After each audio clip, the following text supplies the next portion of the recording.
You are watching Grace Television.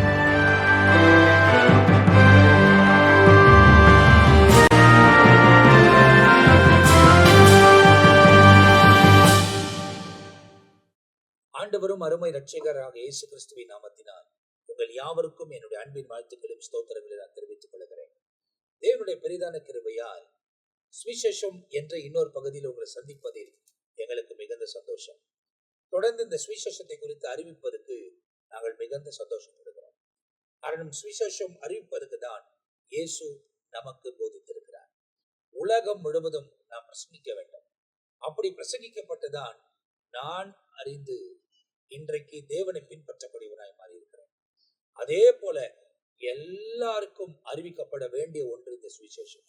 இதை அறிவிப்பதில் நாங்கள் எல்லோரும் மகிழ்ச்சி அடைகிறோம். ஏராளமான காரியத்தை வசனமாய் கற்றுக்கொண்டு வருகிறோம். சரித்திரங்கள் முடிந்து ஒவ்வொரு வாழ்க்கை வரலாறின் காரியங்களில துல்லியமாய் சில காரியங்கள் எல்லாம் கவனித்து மத்திய எழுதின சுவிசேஷம் 1ஆம் அதிகாரம் 2ஆம் அதிகாரம் முடித்து 3ஆம் அதிகாரம் தொடங்கி தொடர்ச்சியா நாம் தியானித்துக் கொண்டு வருகிறோம். தொடர்ந்து இந்த நிகழ்ச்சியை பாருங்கள். இது உங்க வாழ்க்கையில் ஆசீர்வாதமாய் இருக்கும். இதை கற்றுக்கொள்கிற நீங்கள் அநேகருக்கு கற்றுக் கொடுக்கக்கூடியவர்களாய் மாற்றுவார். தேவன் பெரிய காரியங்கள் செய்வார். இப்ப நேரடியாய் நாம் நிகழ்ச்சிக்குள்ள கடந்து போகிறோம். தொடர்ச்சியாக நாம் மத்தேயு 3ஆம் அதிகாரத்தின் வசனங்களை நாம் தியானித்துக் கொண்டு வருகிறோம். 4ஆம் வசனத்தை இப்பொழுது நாம் பார்க்க போகிறோம். இந்த யோவான் ஒட்டக மயிர் உடையை தரித்து தன் அறையில் வார்க்கச்சையை கட்டி கொண்டிருந்தான். வெட்டுக்கிளியும் காட்டுத்தேனும் அவனுக்கு ஆகாரமாக இருந்தது. ஏற்கனவே அவன் வழியை ஆயத்தப்படுத்தினான். வனாந்தரத்துல கூப்பிடக்கூடிய சத்தமா இருக்கிறது என்று ஏசாயா தீர்க்கதரிசினால் உரைக்கப்பட்டது நிறைவேறினது என்பதை குறித்து நாம் பழைய ஏற்பாட்டில் என்னென்ன சான்றுகள் இருக்கிறதோ அதை பிஷப் ஐயா அவர்கள் நம்மோடு கூட பேசினார்கள்.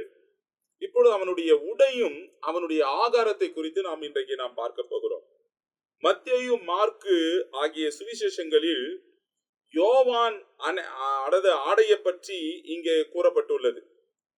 மனிதனை மனிதனாக காட்டுவது அவன் அணிந்திருக்கும் ஆடையே என்று மக்கள் கூறுவது உண்டு. பழமொழி சொல்லுவாங்க, மனிதனை மனிதனாக காட்டுவது அவனுடைய ஆடை. ஆனா வேதாகமத்தில சில ஆடைகள் அவர்கள் யார் என்பதை வெளிப்படுத்தும்.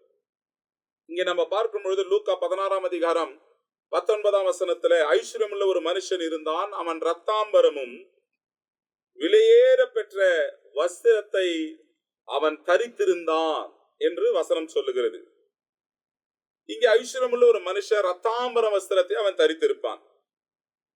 அதே போல நாம் வேத பாரர்கள் நீண்ட அங்கிகளை தரித்திருந்தார்கள் என்று மார்க்குவின் புஸ்தகம் 12ஆம் அதிகாரம் 38ஆம் வசனம் சொல்லுகிறது. வேத பாரகர் நீண்ட அங்கிகளை அவர்கள் தரித்திருப்பார்கள். அப்போ அந்த ரத்தாம்பர வஸ்திரம் பார்த்தா இவன் பணக்காரன் தெரியும். நீண்ட வஸ்திரங்களை பார்த்தா இவர்கள் வேத பாரகர் என்று தெரியும். ராஜாக்கள் மெல்லிய வஸ்திரம் தரித்திருப்பார்கள். லூக்கா 7ஆம் அதிகாரம் 25ஆம் வசனத்துல ராஜாக்கள் மெல்லிய வஸ்திரம் தரித்திருப்பார்கள் என்று வசனம் சொல்லுகிறது. இங்க ஆசாரியர்கள் மெல்லிய பஞ்சு நூலால் செய்யப்பட்ட விசித்திரமான உள் சட்டையையும் மெல்லிய பஞ்சு நூலால் செய்யப்பட்ட பாகையையும் தரித்திருந்தார்கள் என்று யாத்திராகமம் புஸ்தகம் 28ஆம் அதிகாரத்துல 4ஆம் 5ஆம் வசனம் சொல்லுகிறது. அப்ப பாருங்க, ஆசாரியர்கள் மெல்லிய பஞ்சு நூலால் அவங்களுடைய அண்டர்வேர் எப்படி இருக்கணும், அவர்கள் எப்படி இருக்க வேண்டும் என்று சொல்லி அது சொல்லப்பட்டிருக்கிறது. இன்னும் லேவிய ராகத்துல வந்தா ஆசாரியர்களுடைய வஸ்திரங்கள் என்னென்ன என்பதெல்லாம் சொல்லப்படுகிறது. இதே நேரத்துல நினிவேவின் மக்கள் தங்களை தாழ்த்தும் பொழுது ரெட்டுடுத்தி உட்கார்ந்தார்களாம். நம்ம வேதாகமத்துல யோனாவின் புஸ்தகத்துல 3ஆம் அதிகாரம் 5ஆம் 6ஆம் வசனங்களிலே நம்ம பார்க்கும் பொழுது தாழ்த்தினார்கள். தாழ்மைக்கு என்ன செய்யலாம், வஸ்திரங்களை கழற்றி போட்டு கோணி பொய்களை உடுத்திக் கொள்வார்களாம். தம் மேல மண்ணை வாரிக்கொண்டு புழுதியிலே அவர்கள் அமர்ந்து ரெட்டுடுத்திக் கொள்வார்கள் என்ற வஸ்திரங்களை கழற்றி போட்டு கோணி பையை அந்த துணிகளை உடுத்திக் கொள்வார்கள். இதுக்கு தான் ரெட்டு உடுத்திக் கொள்ளுகிறது. அது எதை நான் தாழ்மையை காண்பிக்கிறது, கர்த்தருக்கு முன்பாக தாழ்மையை காண்பிக்கிறது. அதே போல கிறிஸ்துவை பின்பற்றுகிறவர்களும் தாழ்மையை அணிந்து கொள்ள வேண்டும் என்று 1 பேதுரு 5ஆம் அதிகாரம் 5ஆம் வசனத்துல நாம் பார்க்கிறோம். கிறிஸ்துவை உடையவர்களும் தாழ்மையை நாம் அணிந்து கொள்ள வேண்டும். இப்ப இந்த யோவான் ஸ்நானகனுடைய உடை ஒட்டக மயிரானது சாதாரணமான ஏழைகள் அணியும் ஒரு ஆடையாக காணப்பட்டது. உலக பார்வையில் யோவான் ஒரு ஏழ்மையாக காணப்பட்டான். இது எலியா உடையை போன்ற இருக்கிறது என்று சொல்லி பழைய ஏற்பாட்டிலே நாம் பார்க்க 2 ராஜாக்கள் 1ஆம் அதிகாரம் 8ஆம் வசனத்துல கூட எலியா கூட ஒட்டக மயிரை அவன் தரித்து கொண்டிருந்தான் என்று நாம் பார்க்கிறோம். இந்த மயிர் போர்வை தரிசனம் சொல்லுகிறவர்கள் அணிந்திருக்கிற ஒரு வஸ்திரம். இந்த மயிர் போர்வையானது யார் தரிசனம் காண்பார்களோ, தரிசனம் சொல்வார்களோ அவர்கள் உடுத்துகிற ஒரு உடையாக இருந்தது. இந்த மயிர் போர்வை தரிசனம் சொல்லுகிறவர்கள் அணியக்கூடியது என்று சகரியா 13ஆம் அதிகாரத்துல 4ஆம் வசனமும் சொல்லுகிறது. அப்போ இந்த யோவான் தீர்க்கதரிசி தரிசனம் சொல்லுகிறவன் அவன் ஆடம்பர வஸ்திரத்தை அணியவில்லை, தன்னை எளிமையாக அவன் காண்பிக்கிறான். ஒட்டக மயிரானது உடையை தரித்து கொண்டு அறையில வார்க்கச்சை கட்டியிருந்தான். அவனுடைய உடையாக இது இருந்தது. அதாவது தேவனுடைய செய்தியை கொள்ளுகிறவனாக, வழியை ஆயத்தப்படுத்துகிற ஒரு மனுஷனாக அவன் இருந்தான் என்று இங்கே பார்க்கிறோம். அப்போ ஒட்டக மயிரையும் தோல் உடை என்பது மீட்பை குறிக்கிறது. தேவன் ஏதேன் தோட்டத்தில் ஆதாம் ஏவாள் பாவம் செய்யும் பொழுது ஆண்டவர் அவர்களுக்கு தோல் உடையை உண்டாக்கி கொடுத்தார். அப்போ அது வரைக்கும் அவங்க அத்தி இலையை கட்டினார்கள். அது காலையில கட்டினாங்கன்னா மாலையில அத்தி இலை காய்ந்து உலர்ந்து போய்விடும். மறுபடியும் நிர்வாணம் தெரிய ஆரம்பிக்கும். அவர்களுக்கு நிரந்தர ஒரு மீட்பை கொடுக்கும்படியாக தோல் உடையை உண்டாக்கி கொடுத்தார். தோல் உடையையும் ஒட்டக மயிரையும் இவன் தனக்கு ஆடையாக இவன் கொண்டிருந்தான். அப்ப பாருங்க, இங்க வசனத்துல நாம பார்க்கும் பொழுது ஆசரிப்பு கூடாரம் கூட இஸ்ரவேல் ஜனங்களுக்கு கர்த்தர் ஏவினார். என்னன்னு சொன்னால் யாத்திராகமம் 25ஆம் அதிகாரம் 5ஆம் வசனத்துல நம்ம பார்க்கும் பொழுது எல்லோரும் ஆசரிப்பு கூடாரத்தை ஆட்டுக்கடா தோலினாலும் தகசு தோலினாலும் மூடப்பட்டிருந்தது. அந்த அவுட்டர் கோட் ஆட்டு தோலினாலே தகசு தோலினாலே அது மூடப்பட்டிருந்தது. இது இஸ்ரவேல் ஜனங்களை கர்த்தர் கொண்டு வரும்படியாய் சொன்னார். அப்போ தோல் உடையினாலே அது அங்கு மூடப்பட்டிருந்தது என்று நாம் இங்கே பார்க்கிறோம். அப்ப யோவான் பிரசங்கிப்பதை கேட்டுக்கொண்டிருந்த மக்கள் இதை குறித்து அவங்க எண்ணினாங்க. நீங்க 1ஆம் அதிகாரம் யோவான் 1ஆம் அதிகாரத்துல நம்ம வரும்பொழுது ஜனங்கள் யோவான் ஸ்நானகனை குறித்து கேட்கிறாங்க, நீங்க எலியாவா, நீ யார் என்று சொல்லி அவங்க கிட்ட கேட்கிறாங்க. நீங்க 1ஆம் அதிகாரம் 19ஆம் வசனத்திலிருந்து வாசிக்கும்படியா கேட்டுக்கிறோம். ஜான் சாப்டர் 1:19 இருந்து நம்ம வரும்பொழுது ஜனங்கள் யோவான் பேசுறாரு. இப்ப நம்ம ஜெய்குமார் ஐயா போன எபிசோட்ல சொன்னாரு, இவர் ஒளியா இருக்கிறார், அதை சாட்சி கொடுக்க வந்தார். கிறிஸ்துவை பற்றி அவர் ஒன்னொன்னா சொல்லிட்டே வர்றாரு. சொல்லிட்டு வரும்போது இவை எல்லாம் சொல்றே, நீ யார் அப்படின்னு சொல்லி அவங்க கேட்கறாங்க. 19ஆம் வசனத்திலிருந்து வாசிங்க ஐயா.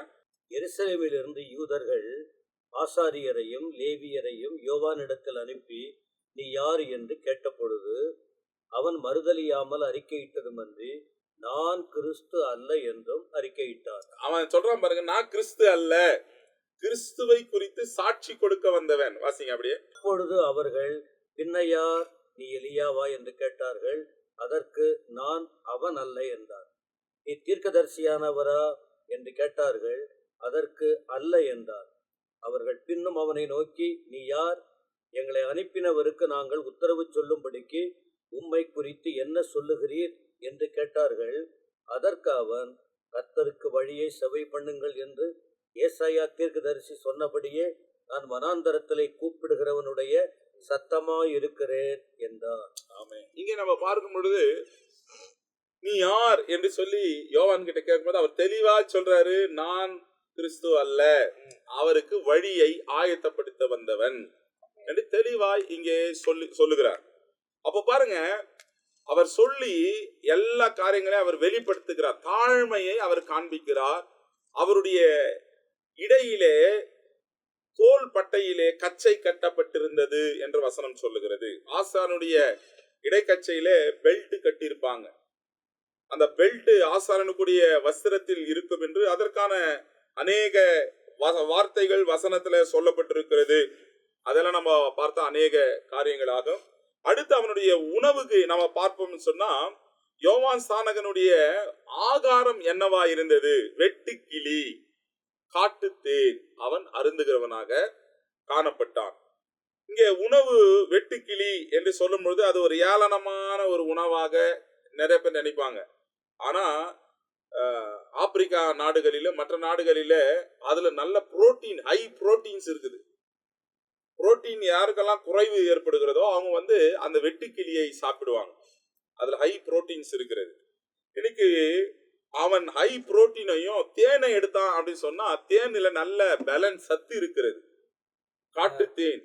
அதுல வெட்டுக்கிளின்னு சொல்றது பற்றி பைபிள் ஒரு வசனம் இருக்குங்க. லேவியராகவும் 11வது அதிகாரம் 22வது வசனத்தை வாசி பாருங்களேன். சுத்தமானது. அது அதை சாப்பிடலாம் என்று ஒரு வார்த்தை இருக்கு. லேவியர் ஆசாரியர்களுக்கு ஆண்டவர் ஆகாரத்தை சொல்லும் பொழுதும் எதை சாப்பிடணும் சொல்லும் போது அதனுடைய அது இருக்கு. அந்த வசனத்தை சற்றே வாசித்தால் நலமா இருக்கும். லேவியராகவும் 11வது அதிகாரம் 22வது வசனம். வெட்டுக்கிளி ஜாதியாய் இருக்கிறதையும் சோலையாம் என்னும் கிளி ஜாதியாய் இருக்கிறதையும் அர்கொல் என்னும் கிளி ஜாதியாய் இருக்கிறதையும் ஆகாபு என்னும் கிளி ஜாதியாய் இருக்கிறதையும் நீங்கள் புசிக்கலாம். இங்க சில நேரங்களில நம்ம பார்க்கும்போது ஆண்டவர் தண்டனையை கொடுக்கும்போது வெட்டுக்கிளிகளை அனுப்பினார். தண்டனைகளை இப்ப பார்வோன் அவங்க மனம் கடினப்படும் பொழுது 10 வாதைகளிலே வெட்டுக்கிளியை ஆண்டவர் அனுப்பினார். அவர் அனுப்பின வெட்டுக்கிளியுடைய தன்மையே வித்தியாசமானது. வெட்டி போடுறது. அதுதான், அதாவது எல்லாத்தையும் பட்சித்து போட்டு விடும். வசனத்துல என்ன சொன்னதுன்னா, மனுஷர்கள் பாவம் செய்யும் பொழுது தேசத்தின் மக்கள் தண்டிக்கும்படியாக வெட்டுக்கிளிகளை ஆண்டவர் அனுப்பினார். அது தானியம், தாவரம், பலன்கள் எல்லாவற்றையும் தின்று மக்களுக்கு கிடைக்காதபடி ஒரு பஞ்சத்தை உண்டு பண்ணுமா. இது வசனத்துல நாம பார்க்கும் பொழுது பழைய ஏற்பாட்டு காலத்துல அநேக காரியங்கள் இருக்கிறது. அதே போல ஆண்டவருக்கு கீழ்ப்படியாத பார்வோனுக்கு விரோதமாக வெட்டுக்கிளிகள் அனுப்பப்பட்டன. யாத்திராகமம் 10ஆம் அதிகாரத்துல 14ஆம் வசனம் 15ஆம் வசனம் சொல்லுகிறது. அதே போல யோவேலின் புஸ்தகம் 1ஆம் அதிகாரம் 2ஆம் அதிகாரங்களிலே வருங்கால நியாய தீர்ப்போடு இந்த வெட்டுக்கிளிகள் இணைந்து போகிறதை நாம் பார்க்கிறோம். இந்த வெட்டுக்கிளிகள் ஒரு தாழ்மையை குறிக்கிற ஒரு ஜந்தா இருக்கிறது. பெருமை இருக்காதான் இதுக்கு? தாழ்மையை குறிக்கிற ஒரு ஜந்தா இருக்கும். அதனாலதான் மோசே வேவு பார்க்கும்படியாக என்னாகும் 13ஆம் அதிகாரத்துல 12 பேரை தெரிஞ்சு கொள்ளும் பொழுது 10 பேர் சொல்றாங்க, நம்ம அவங்க பார்வைக்கு வெட்டுக்கிளிகளை போல இருக்கிறோம், அவனுக்கு ராட்சிதர்களா இருக்கிறாங்க. ஆனா 2 பேர் மாத்திரம் சொன்னாங்க, யோசுவாவும் காலேபும், அவங்கள கர்த்தர் நம்ம கையில ஒப்பு கொடுப்பாரு அப்படின்னு சொன்னாங்க. இன்னைக்கு பாருங்க, இதுல நம்ம என்ன பார்க்க சொன்னா, வெட்டுக்கிளி என்பது ஒரு தாழ்மையான ஒரு ஜந்தாய் காணப்படுகிறது. இன்னைக்கு தேவன் பூமியின் உருண்டையின் மேலே அமர்ந்து ஆளுகை செய்கிறார். இன்னைக்கு அவருடைய பிள்ளைகளுக்கு ஞானத்தையும் மகத்துவத்தையும் தேவன் கொடுத்து ஒரு தெளிவை கொண்டு ஆண்டவர் பெருமையோ கௌரவமோ ஒரு மனமேட்டுமே இல்லாதபடி தாழ்மையா இருக்கிறவனுக்கு கர்த்தர் கிருபையை கொடுத்து நடத்துகிறவரா இருக்கிறார்.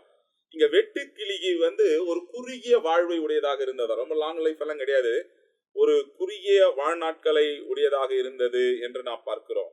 அப்ப யோவான் தன்னுடைய வாழ்வு குறுகியது என்பதற்கு ஊழியம் செய்யும் ஒரு அதிகாரத்தை அவன் பெற்றிருந்தபடினால வெட்டுக்கிளியை அவன் சாப்பிட்டு வந்தான் என்று சொல்லப்படுகிறது. சங்கீதம் 90:12 சொன்னது போல, நாங்கள் எங்கள் நாட்களை என்னும் அறிவை எங்களுக்கு போதித்தருளும் என்று சங்கீதக்காரன் பிரசங்கித்தது போலவே நாமும் ஜெபிப்போம், பிரார்த்திப்போம். பாருங்க, காட்டுத்தேன், இந்த யோவான் வெட்டுக்கிளிகளோடு காட்டுத்தேனையும் அவன் சேர்த்து கொண்டு வந்தான் என்று. பாலஸ்தீன தேசத்துல அதற்கு பேரே பாலும் தேனும் ஓடுகிற தேசம். ஏன் பாலும் தேனும் ஓடுகிற தேசம்? கர்த்தர் உங்களை கொண்டு போய் கானானுக்கு சேர்ப்பாருன்னா அனுபவிக்கிறதுக்கு ஆள் இல்லையாங்க. மாடுகளிலிருந்து பால் கறக்க யாரும் இல்லை, அதுவே தானா கறந்து ஓடிக்கொண்டிருக்குமா. தேனுக்கு கூடு கட்டியிருக்கா, அதை சாப்பிட்டதுக்கு அனுபவித்துக்கு ஆள் இல்லை, அதுவே உருகி பாலைவனத்துல ஊற்றி அது ஓடிக்கொண்டிருக்குமா. அதனாலதான் ஆண்டவர் பாலும் தேனும் ஓடுகிற தேசத்துக்கு உங்களை நான் அனுப்புவேன் என்று சொன்னார். யாத்திராகமம் 3ஆம் அதிகாரம் 8ஆம் வசனத்துல 19ஆம் வசனத்துல இங்க நாம் பார்க்கிறோம், கண்மலையின் வெடிப்புகளில் இருக்கிற தேனாலே உன்னை திருப்தி ஆக்குவேன். என்னாகமம் 32ஆம் அதிகாரம் 13ஆம் வசனத்துல ஆண்டவர் சொல்றாரு. அதே போல ஆண்டவர் படைத்த தேன் இஸ்ரவேல் ஜனங்களுக்கு அது மிக ஆரோக்கியமாக இருந்தது, ஒரு மருந்தாக இருந்தது. அது ஆவிக்குரிய ஒரு வளர்ச்சியையும் கர்த்தருடைய ஒரு மதுரமான வசனத்துக்கு அது ஏற்றதா இருக்கிறது. வசனம் கூட சொல்லுகிறது, தேனிலும் தேன் கூட்டிலிருந்து ஒழுகும் தெளித்தேனிலும் மதுரமானது. எதனாக? தேவனுடைய வார்த்தை. இன்னைக்கு அப்போ காட்டு தேனையும் அதாவது வெட்டுக்கிளியையும் காட்டுத்தேனையும் புசித்து ஒட்டக மயிரையும் தோல் உடையும் உடுத்தி ஒரு எளிமையான வாழ்க்கை வாழ்ந்தவன் தான் இந்த யோவான் ஸ்நானகன்.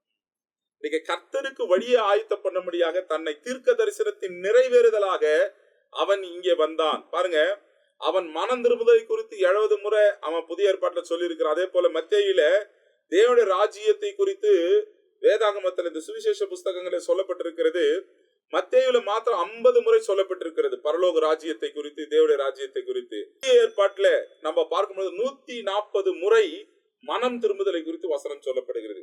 அப்போ என்னன்னா, பரலோக ராஜ்யம் சமீபமா இருக்கிறது, மனம் திரும்புதல் என்கிற அந்த சுவிசேஷ வேலையை செய்யும்படியாக அனுப்பப்பட்டவன் தான் இவன். சொல்றான், நான் எலியா இல்ல, நான் கிறிஸ்து அல்ல, வரப்போகிற மேசியாவுக்கு வழியை ஆயத்தம் பண்ண வந்தேன் என்று தாழ்மையாக இயேசுவும் இல்ல, தீர்க்கதரிசியும் இல்ல, எலியாவும் இல்ல, எல்லாத்தையும் இல்ல இல்லன்னு சொல்லி வராரு. நான் வார்த்தை அவன் சொல்லும்போது இன்னொரு வார்த்தை சொல்றான், அவர் பெருகவும் நான் சிறுகவும் என்றான் இந்த யோவான்.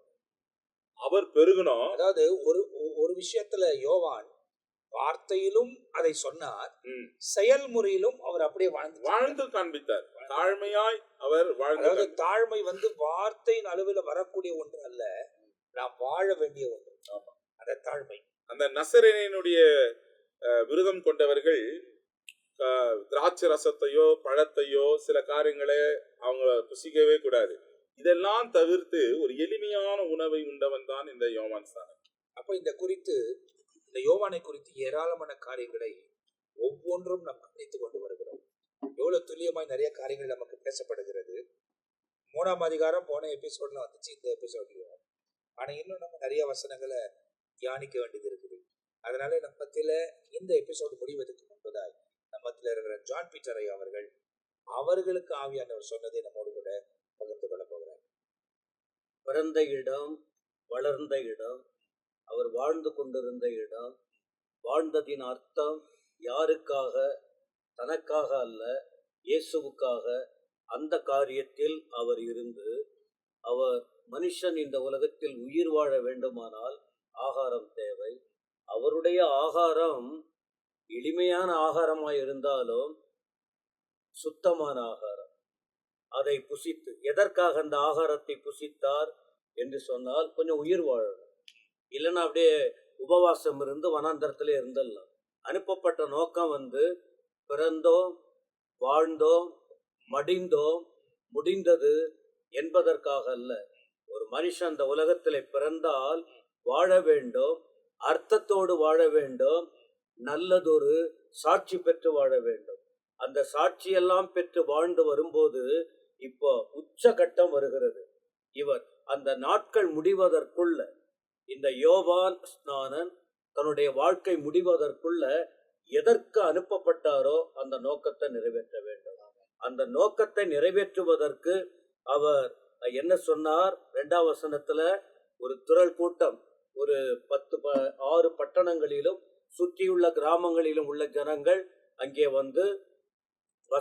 அவங்களிடத்துல பார்த்து பிரசங்கம் பண்ணார். மனம் திரும்புங்கள், பரலோக ராஜ்யம் சமீபத்திருக்கிறது. இப்போ அதனுடைய ரியாக்ஷன், கஷ்டப்பட்டால் பலனை அனுபவிக்கணும். அப்ப இங்க பலன் வருது.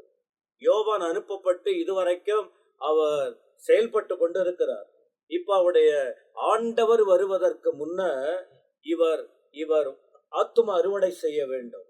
ஆத்தும அறுவடை அது ஆரம்பமாகிறது. 5ஆம் வசனம், அப்பொழுது எருசலேம் நகரத்தாரும் யூதேயா தேசத்தார் அனைவரும் யோர்தானுக்கு அடுத்த சுற்றுப்புறத்தார் யாவரும் அவரிடத்தில் போய், அவர் இருந்தது வனாந்தரத்துல, ஒரு 6 பட்டணங்களுக்கு இடையில, ஒரு சில கிராமத்து மக்கள் மத்தியில.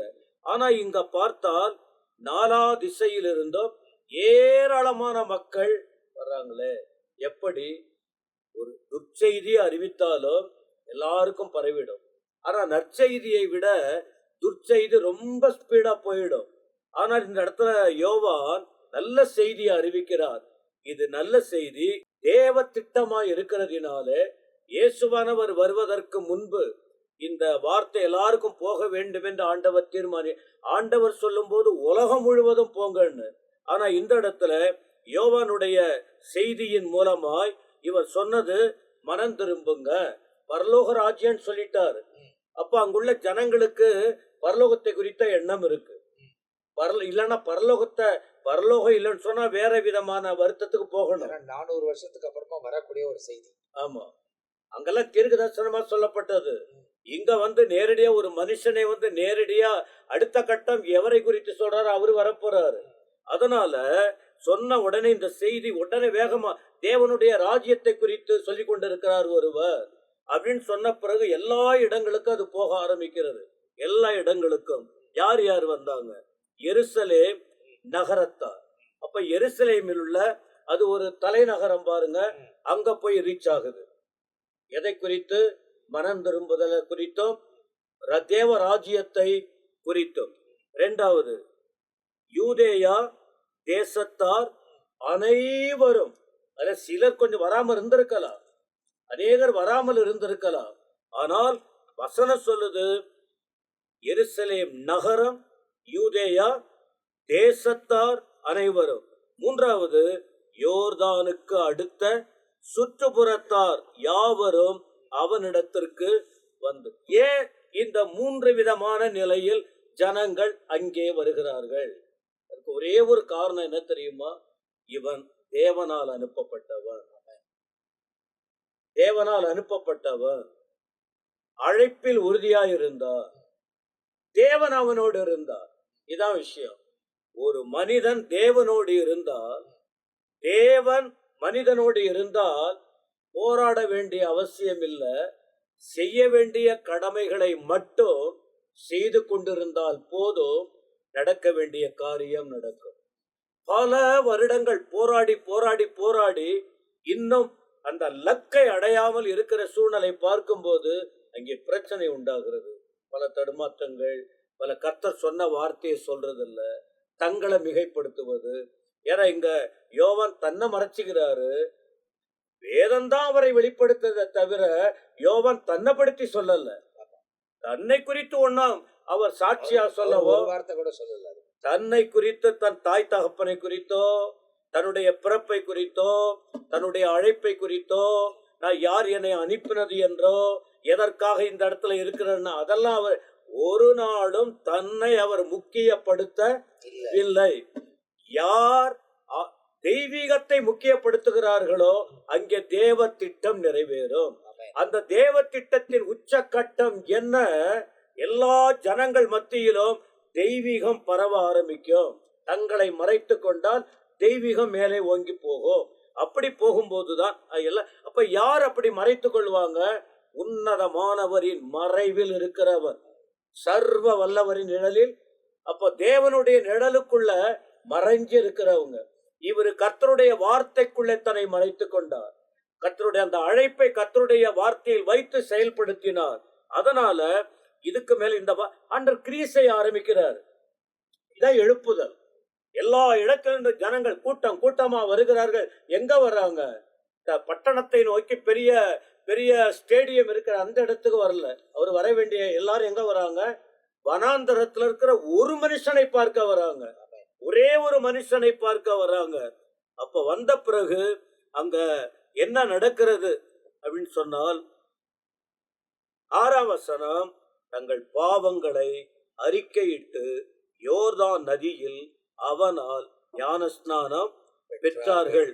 ஒரே ஒரு செய்தி தாங்க, மனம் திரும்பு, தேவராஜ் பரலோக ராஜ்யம் சமீபம். அவ்வளவுதான். இந்த சான்ஸை நீங்க இழந்துட்டீங்கன்னா உங்க வாழ்க்கையில என்ன நடக்கும் தெரியாது. இதுதான் முக்கியமான செய்தி. எனக்கு கிடைச்ச வாய்ப்பு இதுதான். அப்ப ஜனங்கள் மத்தியில ஆண்டவர் எல்லாருக்குள்ள பேச ஆரம்பிக்கிறார். ஆண்டவர் அந்த இடத்துல கிரியை செய்ய ஆரம்பிக்கிறார். தங்கள் பாவங்களை அறிக்கையிட்டு, நீங்க அது கீழே வேற அழுத்தமான வார்த்தை சொல்றாரு. அப்ப பாவங்கள் அறிக்கையிட்டு 6ஆம் வசனத்துல நாம படிக்கிறோம். 1 யோவான் 1:9 சொல்லுகிறது.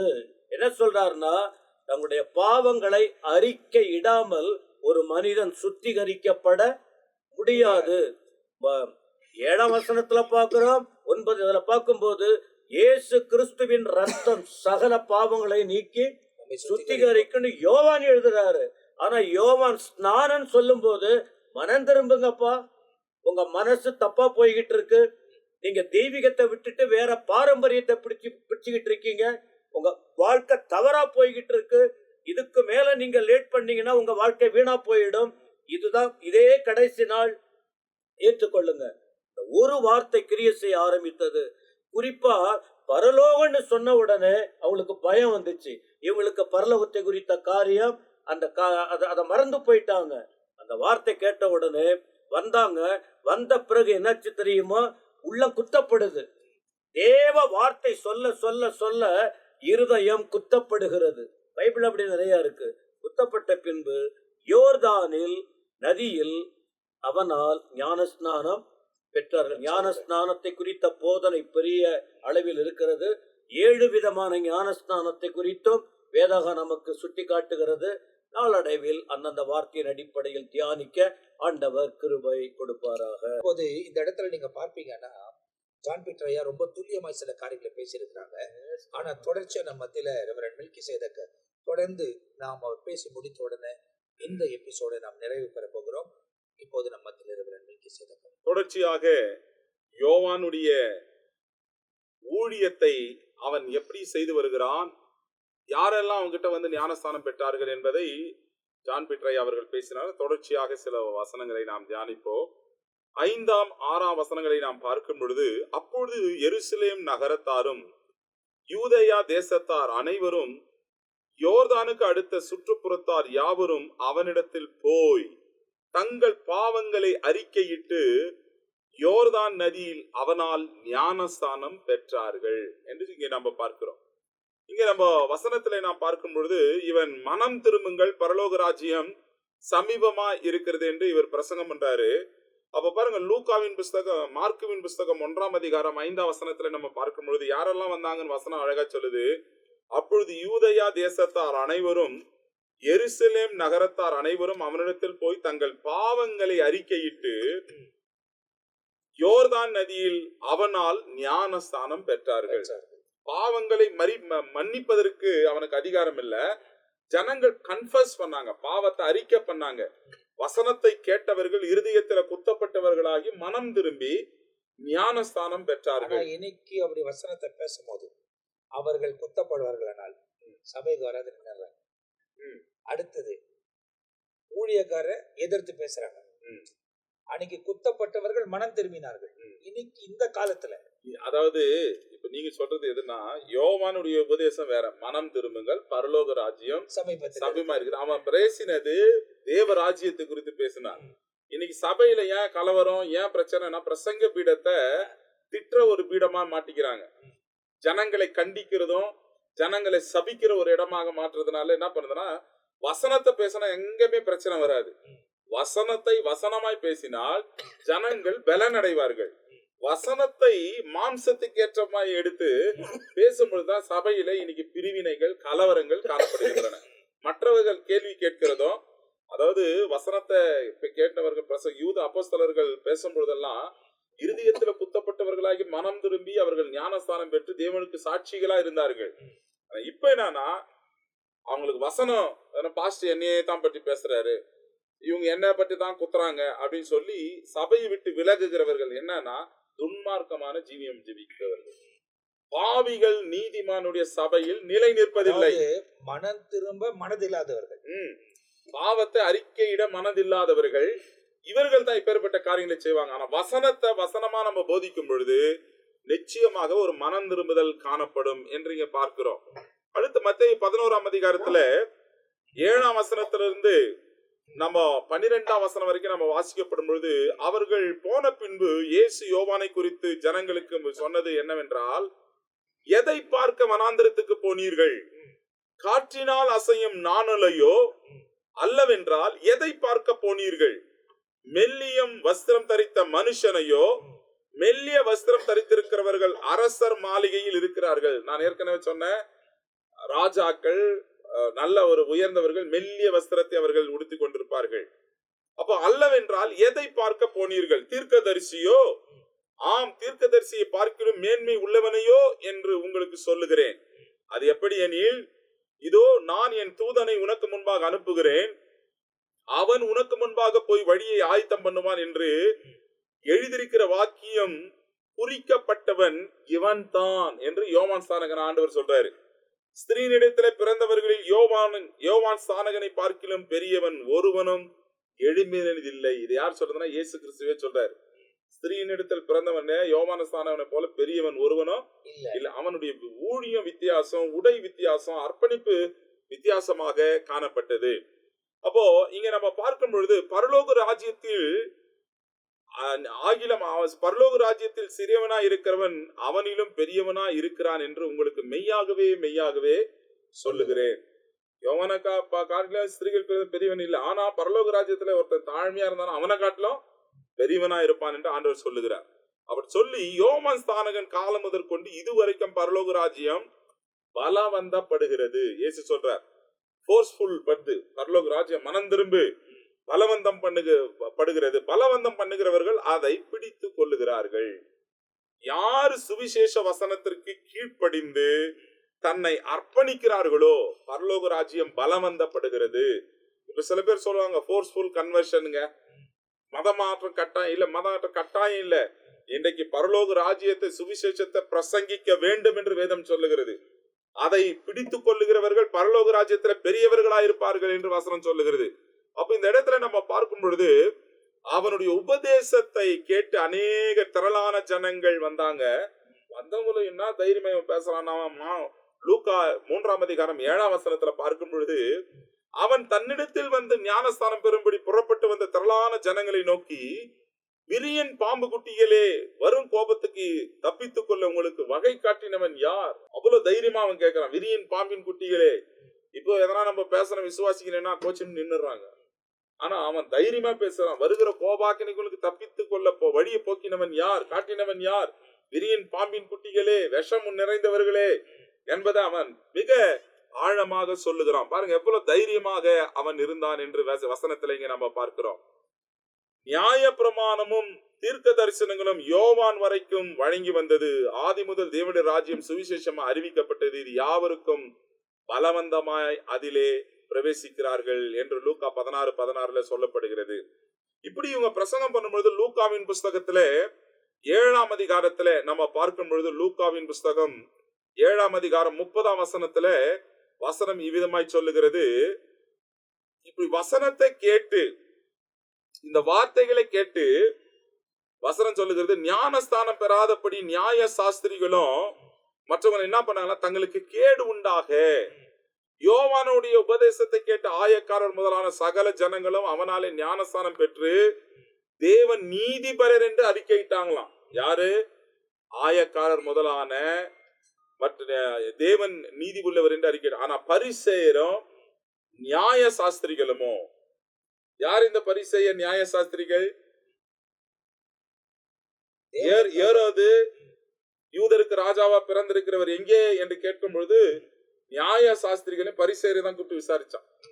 இவர்கள் வேதத்தை கற்று மற்றவர்களுக்கு போதிக்கிறவர்கள், வேத பண்டிதர்கள். அதாவது அந்த இருண்ட காலத்துல வேதத்துல வளம் பெற்றவர்கள். அப்பேற்பட்டவங்க யோவானுடைய உபதேசத்தை கேட்காமல், வசனம் அழகா சொல்றது 30ஆம் வசனம், பரிசேயரும் நியாய சாஸ்திரிகளுமோ அவனாலே ஞானஸ்தானம் பெறாமல் தங்களுக்கு கேடு உண்டாக தேவனுடைய ஆலோசனையை தள்ளி விட்டார்கள். தேவனுடைய ஆலோசனையை தள்ளினார்கள். ஞானஸ்தானம் எடுக்கலன்னா மனுஷனுக்கு கேடு வரும், கேடுனா ஆபத்து வரும். அந்த ஆபத்துக்கு தப்பணும்னா வசனத்தை கேட்டு ஆண்டவுடைய வாழ்க்கைக்கு நாம் ஒப்பு கொடுத்து மறுபடியும் பிறக்க ஞானஸ்தானம் பெறுவோம் என்றால் நிச்சயமாக நமக்கு ஒரு ஆத்மீக ரட்சிப்பு கிடைக்கும். அப்ப இந்த இடத்துல தொடர்ச்சியா பேசப்பட்டிருக்கிறது வசனங்கள். ஜான் பீட்டர் ஐயா அடுத்ததாக ரெவரண்ட் மெல்கிசேதேக் அவர்கள் இன்னும் தொடர்ச்சியாய் நிறைய காரியங்களை நமக்கு அறிவித்திருக்கிறார்கள். அப்ப ரொம்ப துல்லியமாய் ஞானஸ்தானம் அன்றைக்கு தள்ளினவர்களுக்கு கேடு உண்டானது. அப்ப ஞானஸ்தானம் கட்டாயம் எடுக்கணும் அப்படின்னு சொல்லப்பட்டிருக்கு. ஒருவேளை இந்த நிகழ்ச்சியை பார்க்கிற நீங்கள் இதுவரை ஞானஸ்தானத்தை பெறாது இருப்பீர்களானால், இயேசு கிறிஸ்துவை சொந்த ரட்சகராய் ஏற்றுக்கொண்டு அவர் தேவன் என்று விசுவாசித்து உங்க வாழ்க்கை தேவனுக்கு என்று அர்ப்பணிக்க நீங்கள் ஆயத்தமா இருப்பீர்களானால், நீங்க போகிற திருச்சபையில உங்க போதகரோடு கூட கடந்து போய் பேசி மூழ்கி பிதா குமாரன் பரிசுத்த ஆவி நாமத்தினால் ஞானஸ்தானம் பெற்றுக் கொள்ளுங்கள். அப்போது வரப்போகிற கேடுகளுக்கெல்லாம் தேவன் உங்களை விலகி காப்பார். தேவனுடைய ராஜ்யத்தில நிலைநிற்க பிள்ளைகளாய் கர்த்தர் நம்மளை திருப்பிக் கொள்வார். இன்னும் ஏராளமான காரியங்கள் தொடர்ந்து வருகிற வசனத்துல நாம் கேட்க போகிறோம். அது அடுத்த எபிசோடு நம்ம பார்க்க போகிறோம். இப்போது இந்த எபிசோட் நிறைவு பெறுகிறது. ஆண்டவர் நிச்சயமா உங்களை ஆசீர்வதிப்பார். இதை பார்க்குற நீங்க மற்றவங்களோட ஷேர் பண்ணுங்க. இந்த சேனலை சப்ஸ்கிரைப் பண்ணிக்கொள்ளுங்க. அடுத்த எபிசோட்ல உங்களை சந்திக்கிற வரை நாங்கள் 5 ஊழியக்காரரும் உங்களிடத்திலிருந்து விடை பெறுகிறோம். கர்த்தர் உங்களை ஆசீர்வதிப்பாராக. ஆமென்.